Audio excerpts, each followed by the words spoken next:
2 litre দুধের দাম যদি 180 টাকা হয় তাহলে 1 লিটার দুধের দাম কত হবে? বললি হালাও।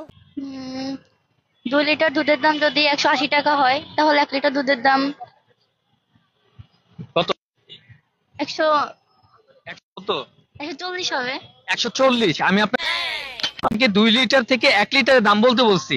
2 লিটার দাম তো 180, তাহলে 1 লিটার কত হবে? 50।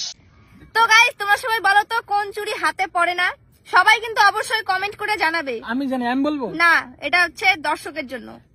বললি হালাও। কোন জিনিস গাছে সবুজ, দোকানে কালো, বাড়িতে আনলে লাল? কি হবে?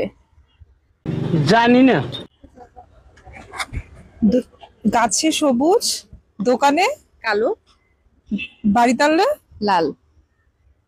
বললি হালাও। আচ্ছা আপু, কোন সবজি খেলে পানি খাওয়ার প্রয়োজন হয় না? ডাল। ডাল কেন আপু? ডাল তো কোনো সবজি না, আমি তো আপনাকে সবজি জিজ্ঞেস করেছি। সবজি